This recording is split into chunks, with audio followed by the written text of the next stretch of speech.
À l'intérieur se trouve un candidat. Pour cette épreuve du simulateur, il faut coordonner les bras et les jambes, piloter tout en suivant des points lumineux sur un écran, en effectuant du calcul mental avec des éléments perturbateurs dans le casque. Tout ça à la fois. On essaie de faire au mieux. C'est vrai qu'il y a des phases où des fois on perd un petit peu,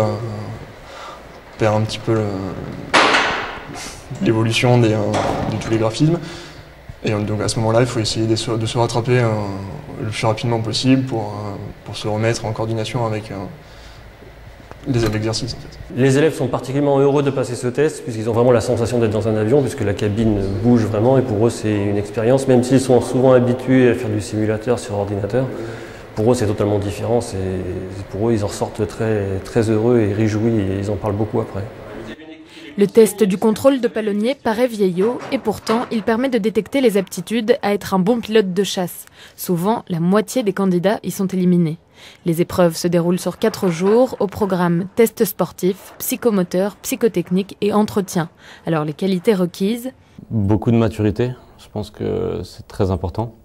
Ensuite, une connaissance et un grand intérêt pour l'armée de l'air et les avions qu'elle utilise, ses missions. Donc ça, c'est très important. Chaque jour, certains candidats sont éliminés. Aujourd'hui, ils ne sont plus que 6. Pour ceux qui réussiront, il faudra ensuite passer un examen médical très poussé où même la longueur du fémur compte. Puis seulement, ils pourront entrer à l'école de l'aviation de chasse, mais en fonction des besoins de l'armée de l'air.